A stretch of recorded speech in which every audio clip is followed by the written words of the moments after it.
pleasure, sir. Nice to meet you. Hello. Hello. Nice to meet you. Yes, sir. I'm John Dean. Yes, John. Nice to meet you too, sir.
All rise.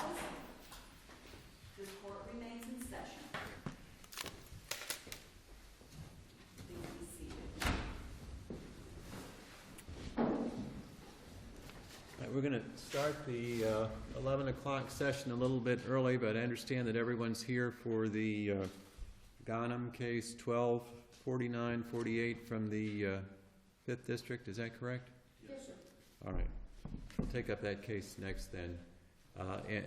You all weren't here before, so I just say we allow 20 minutes to the side for argument. If you're the appellant and you wish to save any time for rebuttal, if you let me know, I'll try and keep track of that for you and allow you to save up to 5 minutes for rebuttal. All right, ma'am? May it please the court, I'm Beth Gordon for Mr. Ghanem, the appellant.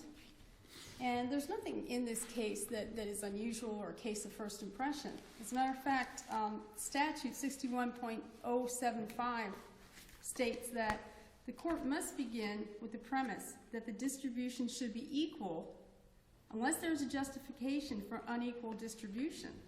And then they give 10 reasons.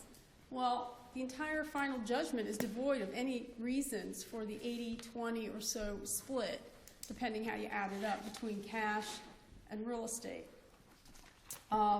There are missing accounts in the amount of $429,000 and change, which are in both parties' financial affidavits. There are disputed bank accounts previously awarded to the wife by the trial court, about $55,000 during the proceedings, which he then again awarded to the husband. Improper values given to bank accounts, even though they are agreed upon by the parties. The husband's tax return was split as marital property, the wife's was not. Clear mistake. The husband was awarded 23 Section 8 units, apartments, and the wife was awarded the 66 high-end units in 2 different apartment complexes. And there's no reason given for that other than marital discord, and it was difficult to make a decision. Child support was awarded and adopted from a pre-judgment guidelines, which did not take into account the different position of the parties. Clear error. The husband was ordered to pay 100% of their business Sujoco attorney's fees, although he was in not in a position to do so, and the wife was. There was $100,000 in distribution payments from Sujoco to the wife, where the husband didn't receive any of that during most of the divorce, which was 3 years. And that was not accounted for in the judgment, so that was a windfall to the wife. Continuing, all the debt was allocated to the husband. And the wife had merely to state, I didn't know about these mortgages, even though the 3 main mortgages were signed by the wife and admitted into evidence. Additionally, the wife, who is a convicted felon, in her probation report, she was arrested in 2003, her probation report, she lists, well, there's a mortgage on the house, and it's $800 a month. So the evidence did not support such a ruling, giving all the debt to the husband. Not only that, the benefit of these mortgages is enjoyed by the wife, who has these 2 money-making apartment complexes today. Smaller things such as the wife's $170,000 retirement account, 100% to her. Don't know why. The husband's smaller retirement account, about $40,000, was earned by him prior to his marriage through his service in the military. Yet it was awarded to him as marital property. A small house purchased by the husband, post-date of filing, was allocated as marital. Many bank accounts were allocated to the wife as non-marital simply because she put, in case of death, give to this child, give to that child. About $280,000 of that. So tremendous amount of monetary mistakes, which are reversible in and of themselves. I mean, generally in a divorce case, the standard of review is abuse of discretion. However, when you have mistakes such as this, you can look at that and say, de novo, you can look at it same as a summary judgment. It's a question of law. And the court itself is obligated to actually look at the evidence. This court decided in Bishop versus Bishop in 2010 that regardless of the content of the parties' proposed final judgments, a trial court is obligated to make rulings on all issues raised based on a thoughtful and independent analysis of the facts and the evidence. This court clearly didn't do that. It signed the proposed final judgment submitted by Appellee's attorney and did so after 6.5 months, after not announcing any rulings on the record. So the 5th District in June of 2014 decided in the Carnicella case that that is improper. When you have a huge delay, such as 6 months in the Carnicella case, you invite scrutiny. The delay alone isn't enough, but when you have all these mistakes, it requires reversal. Interestingly, I'd like to talk a little bit about the marital debt and the allocation of the two crown jewels of this couple's financial life, which were the two apartment complexes. The speculation that the appellee does in their brief, I think, underscores the fact that the final judgment is defective. How can you speculate why he did what the trial court did, what the trial court did? It needs to be in there. They speculate, well, it could have been because the wife talked about inheritance. The inheritance issue is foreclosed to the appellee. There was no cross appeal, and inheritance is not anything mentioned in the final judgment. So the evidence didn't bear it out anyway. There's no inheritance issue. The fact that they're speculating. I'm confused now. You say the speculation. What? I'm not sure what you're talking about. The appellee says, well, obviously the court gave the wife these two apartment complexes because there was terrible marital discord. And then they cite to the record, that the police were called. But if you actually look at those cites, the citations to the record, and the record 2997 and 4206, they're actually referencing a failed domestic violence injunction that the wife did, almost 3 years before the final judgment. Well, apart from that, wasn't there at least some evidence in the record that these two, I assume it's Azalea Court, and I forget the name of the other one. It's the Sujiko, it starts with an A. Ashley Court and Azalea Gardens. Yes. All right. And wasn't there evidence that they were managed more or less and operated as a unit? Absolutely not. As a matter of fact, in, I believe, December of 2011, during the pendency of this particular divorce, which was 3 years, the court, in fact, ordered an opposite result by saying, okay, you run Azalea Gardens and the wife will run Ashley Court. And they did so without problem, without the police being called, with absolutely no overlap for over a year. So the court had reason to understand that that just wasn't the truth. They weren't run together. They had their own laundry. And that's all in evidence. They were high-end apartment units. They had their own laundry in the apartments. The other had a laundry that they used. They were not run together. Certainly, you could use the same handyman if you happen to own both of them, but for an entire year, the wife ran one and the husband ran the other. So we only have proof and evidence that they were not interrelated and that they could be run separately according to the court's own experiment, as it were. And there was no reason to speculate why he did what he did, because the law states that there has to be a reason. The statute states that.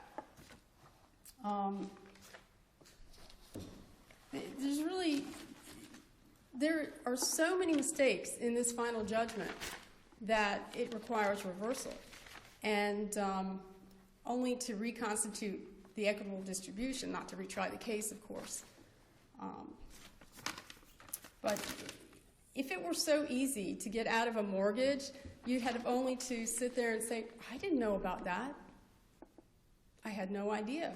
But the evidence showed she signed the mortgage on the house, knew about it, told the federal probation officers under oath that there's a mortgage on the house, and yet the trial court allocated all the debt to the husband. And now the husband has the debt in his name forever, and the wife is enjoying the benefits of these producing properties. And it seems like such a simple proposition that I really should reserve most of my time for a rebuttal. But Well, ma'am, I'm going to let you save up to 5 minutes for rebuttal. I'm not going to allow any more than that. So okay. If you want to tell us about it, now would be the time. Okay. What I'm hoping that the court would ask about is, to the appellee, is how can a final judgment be sustained without any reason for such a wildly disparate equitable division?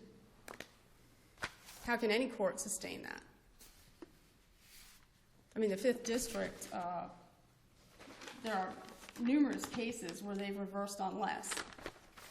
Of all the cases that we've cited in our brief, this one is factually the worst, for lack of a better word, in terms of the final judgment.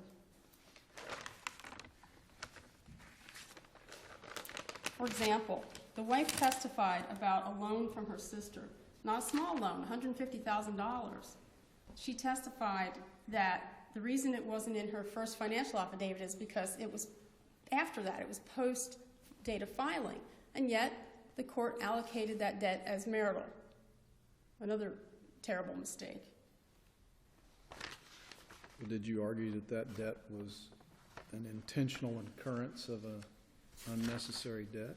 Yes, I think, in fact, the evidence bore out that the wife stated that she simply didn't want to lose her CD favorable rates, and that was the evidence. Well, that was versus her testimony that the former husband didn't pay child support, and she had $900 or $9,000 a month expenses. Mm-hmm. Therefore, it necessitated a loan from her sister because the husband wasn't paying her expenses. So the court had to weigh the credibility of that testimony, correct?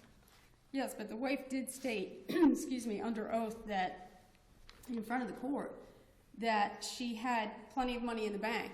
She just didn't want to touch it. She didn't want to touch it. I wish I had the cite for that. It is in my brief.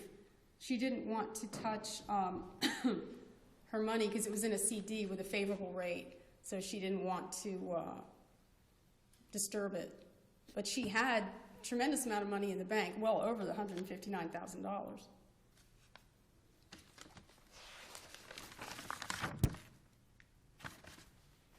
I mean, there was premarital equity that the husband had,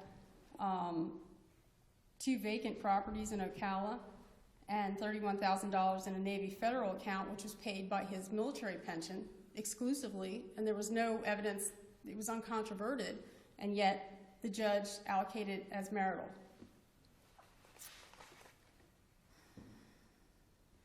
There was a house purchased by the husband after the date of filing by writing a check out of his Navy federal pension account,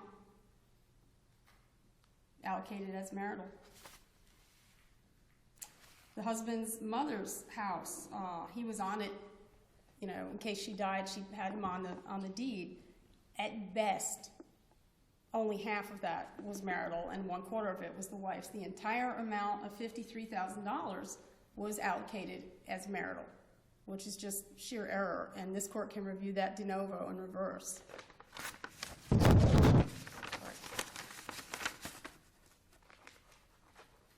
There was a $300,000 promissory note not secured by real estate from a family member of the appellant, and the wife admitted at record 4578, I do recall that he borrowed from one of his family members to build one of the apartment complexes.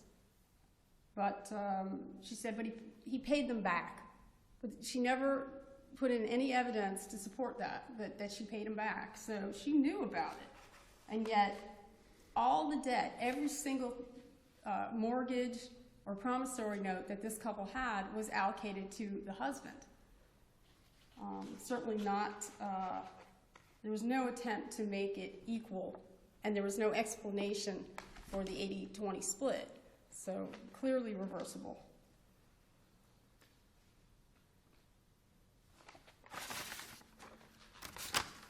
And I think that the appellee's arguments that, well, they did it because of this, or he might have done it because of that, absolutely shows us that even they're speculating, and there's no reason set forth in the final judgment to comply with the law.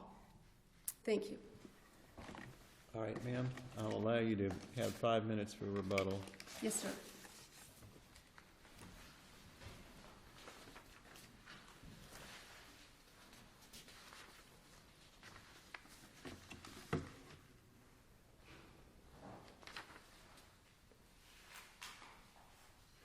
Please the court, John Bogdanoff on behalf of Mary Salaya. What you just heard completely ignores the standard of review that we're here on today, and that is abuse of discretion. So long as there's substantial competent evidence to support the trial court's final judgment, and it's within the realm of reasonableness, an affirmance is required. What you heard today were arguments that the former husband could have and may have made to the trial judge, but which were rejected by the trial judge for a number of reasons. Not only does the former husband fundamentally misperceive the standard of review, but his almost the entire thrust of his argument is to point out contrary evidence that the judge did not accept and say, well, that evidence establishes that we're entitled to relief. That's, again, not the appropriate standard of review. The final judgment must be reviewed for competent substantial evidence, and the trial court and the evidence must be viewed in the light most favorable to sustaining the final judgment. None of that seems to have impacted the appellant's argument.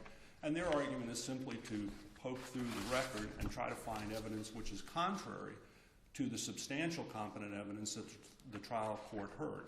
Now, the trial court heard not only from the former wife in this case, who testified extensively as to the two apartment complexes, Azalea Gardens and Ashley Court, but the court also heard from Kathy Mills, who's a forensic accountant. And Mrs. Mills prepared a comprehensive equitable distribution report for the court's review.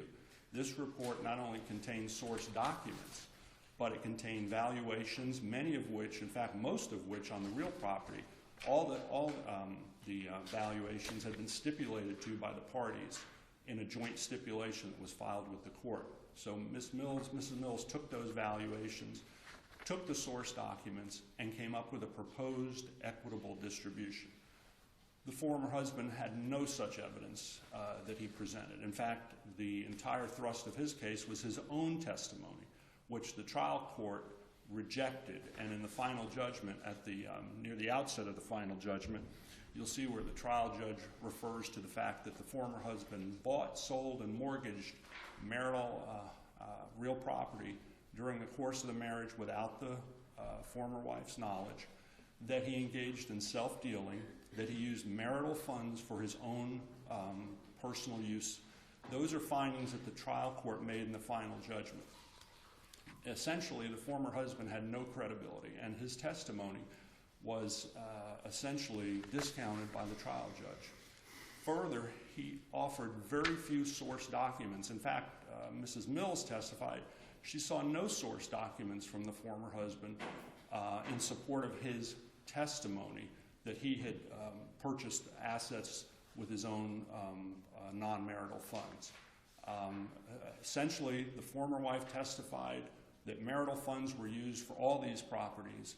The former husband used a line of credit that he took out on the marital home, unbeknownst to the former wife, to purchase properties during the marriage, and the court found that these were marital assets.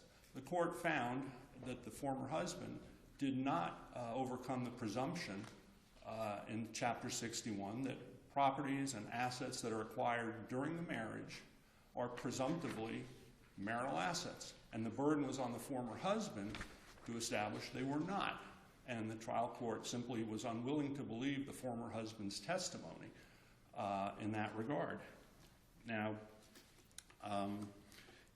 just to correct a couple of glaring errors in the reply brief, since I did not have an opportunity to respond to the reply brief. For instance, the former husband states that there was a gift of $44,387 that the former wife testified to. He says in his reply brief that this was no source for this gift was established. Well, if you look at record 3259 to 3260, the former wife testified this was an inheritance from her late brother Herbert. She testifies that the former husband claims that the former wife didn't establish any inheritances. Former wife testified she received substantial inheritances approaching $750,000 from her family. Kathy Mills, the forensic accountant, reviewed many of the documents relating to those as well as the former wife's explanation as to where that money came from, and concluded in her report that they were the former wife's separate property. And the trial court so found that those accounts, which were kept in an account either solely titled in Mrs. Sawaya's name or in her name and one of her children's names, that those funds that she testified came from inheritances and that she kept segregated in separate accounts were in fact non-marital assets belonging to her. And there's substantial competent evidence in the record, and it's in our brief. We provide the record sites where that evidence is to substantiate all of that. The former husband's testimony or allegation that he purchased a marital home with his own funds back in the early 1990s. The trial court rejected that, finding there was no documentation provided by the former husband to substantiate that contention. So there again, the trial judge listened to the testimony and disbelieved the former husband. The former husband's claim that the former wife listed a mortgage on her probation report. First of all, the probation report was offered into evidence, but it was objected to because it hadn't been provided during discovery. The trial court said, well, I'll allow Mrs. Sawaya to answer the question, and she did. She said, I didn't reference a home equity line of credit. I was referencing the expenses that I incur in running the household. That was her explanation, which the court obviously believed over the former husband's contention that she knew about it. The former husband even testified that the former wife did not sign the mortgage. That was his testimony at trial, that she did not sign the mortgage relating to the home equity line of credit. His testimony. The Uncle Pedro loan of $300,000 that the former husband claimed was a marital debt. Trial court found that was not substantiated. The court found that the documentation for that did not support the claim. The former wife did not sign that document. The former husband signed it, but it was not notarized. And Uncle Pedro didn't even sign the document. Trial court found the document was not worthy of belief, rejected the claim that there was a $300,000 home loan to the former husband's uncle, and determined that if there was such a loan, it was not a marital loan. The home equity loan, same thing. The trial court found the former wife did not know about the home equity line of credit, which was solely accessed by the former husband during the marriage. Not only was it solely accessed by him, but between the time the dissolution action was brought and the time final judgment was entered, the line of credit amount went up from $169,000 to over $230,000, despite the fact that the former husband had been court-ordered to pay down that line of credit with Azalea Garden profits at a rate of $3,000 a month. The former husband testified he took the $3,000 a month, which totaled during the course of the litigation $69,000, and did not pay down the home equity line of credit. When asked what he did with the $69,000, he said, I made other purchases. So the trial court was confronted with this type of evidence, and in every instance rejected the former husband's testimony. And what you're hearing today from the appellant is re-argument over the former husband's testimony, that the trial judge should have believed him, and that his testimony established certain things which the trial court rejected, and as well had seen documentary evidence, and had heard and seen the report of CPA Mills, who was an expert in forensic accounting, and who had gone through the parties' assets and properties and came up with a proposed equitable distribution. The contention that this equitable distribution was wildly disparate is addressed in our brief. Not only was it not wildly disparate, it wasn't disparate. The court awarded the former wife the two properties, the Ashley Court and the Azalea Gardens apartments. These are contiguous apartments. There was animosity, as the trial court found, between these two parties. There was evidence in the record, despite what you heard, that these properties were operated in an interrelated manner, that the tenants at Ashley Court were allowed by way of letter agreement to use the pool and laundry facilities at Azalea Gardens. The trial court, based on what it heard, concluded that those two assets should be awarded to the former wife and awarded the former husband all the other real property, save for a 1/2 interest in a piece of property located next door to the marital home. The court asked the former husband during, as the trial was coming to an end, which asset would you, if I have to make a decision, which asset is it that you really would want me to give you? And he said, Your Honor, it would be the marital home. He received the marital home. But the judge was confronted with a situation where he had to make a decision as to these two apartment units. He made an eminently reasonable decision, which is supported by substantial competent evidence. Furthermore, the effect of that ruling by the judge was to, based on Kathy Mills's testimony, was to afford the former wife $5,500 in monthly income, while the former husband, as a result of his military disability pension, which is tax-free, and as a result of rental income that Mrs. Mills testified he would enjoy on the properties he received, would receive approximately $4,850 in monthly income, most of it tax-free.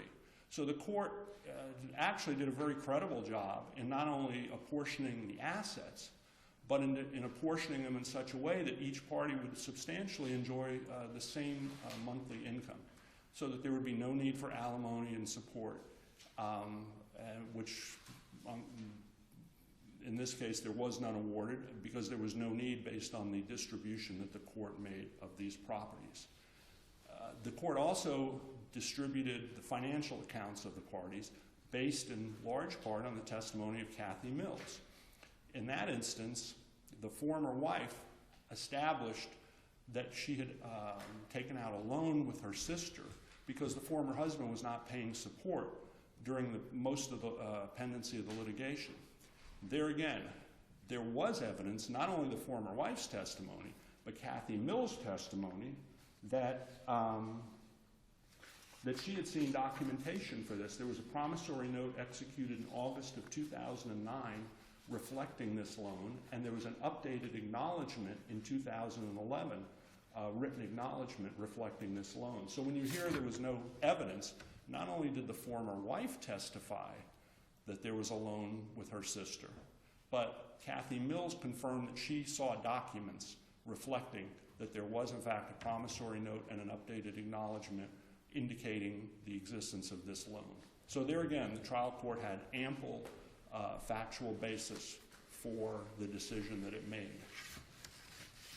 As to the properties that the former husband claims he had, should have been his separate property, the real properties, all of the properties that were distributed by the court were included on the joint stipulation that was prepared by the parties and agreed to by the parties. It indicated all the properties that had been acquired during the marriage, and the testimony was that the former husband not only acquired these properties, but he used marital assets to do so, either the home equity line or other properties which he would buy and sell during the marriage. He simply did not establish, and it was his burden to establish, he simply did not establish that these properties were separate properties that he had acquired with funds unconnected with the marriage. And therefore, the trial court was eminently correct in determining these were all marital assets and apportioning them in the way it did. And as a result of the court's apportionment of the properties, the former wife received just over $600,000 in real estate. The former husband received just over $500,000 in real estate. And the court equalized that with the award of the financial accounts. So that in the end, the equitable distribution was approximately about $3,000. You also hear from the former husband about two small income tax refunds that were not apportioned by the court. Well, there's no indication that the former husband asked the court to apportion those. They were apparently attached as an exhibit to a document.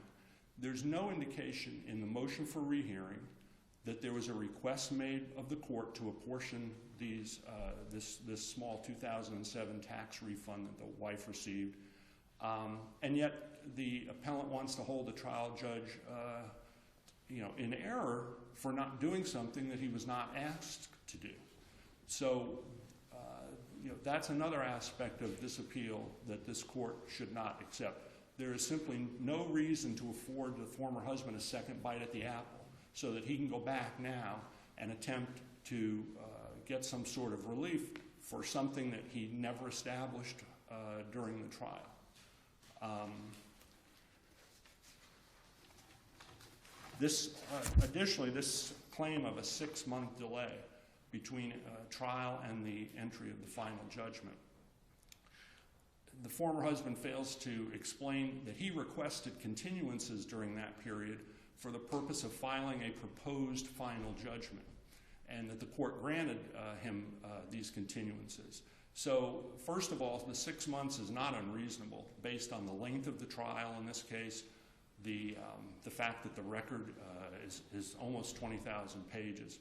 This was a lengthy trial. This was a complicated case, and it's not unreasonable for the judge to take the time that he did in entering the order he did.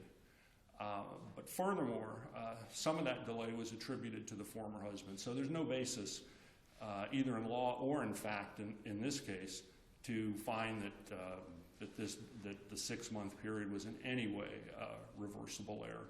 And in fact, in their brief, they don't really allege that. They don't really allege the length of time was a problem.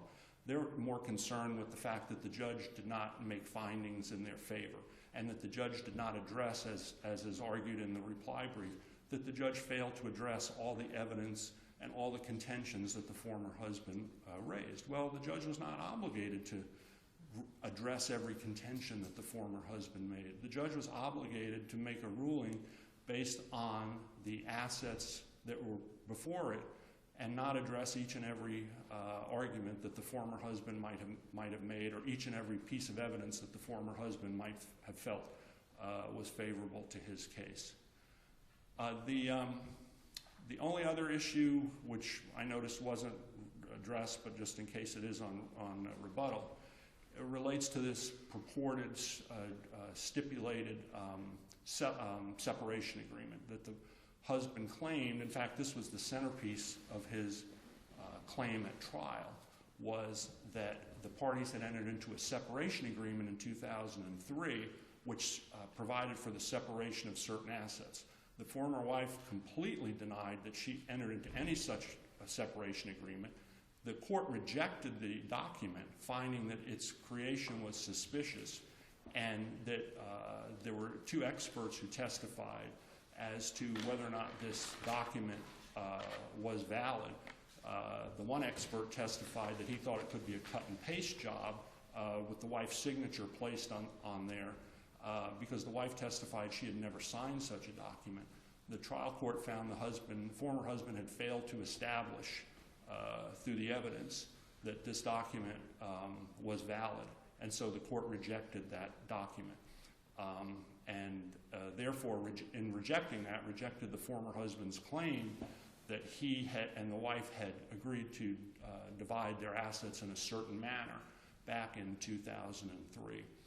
The Sujo attorney's fee award against the former husband of $16,000 and change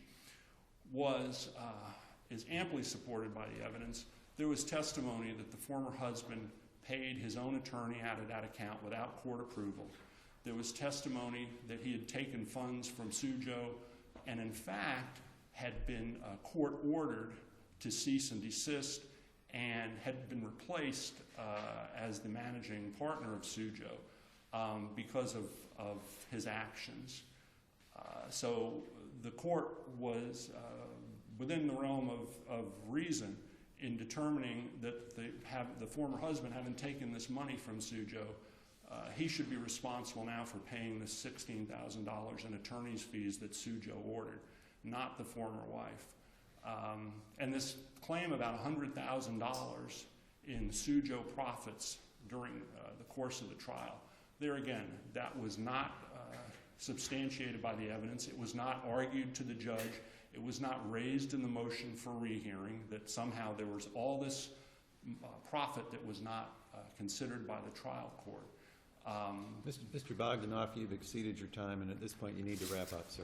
Okay, we would just ask the court to review the final judgment, review the answer brief, which contains record cites for all the evidence that the trial court had before it, which substantiate the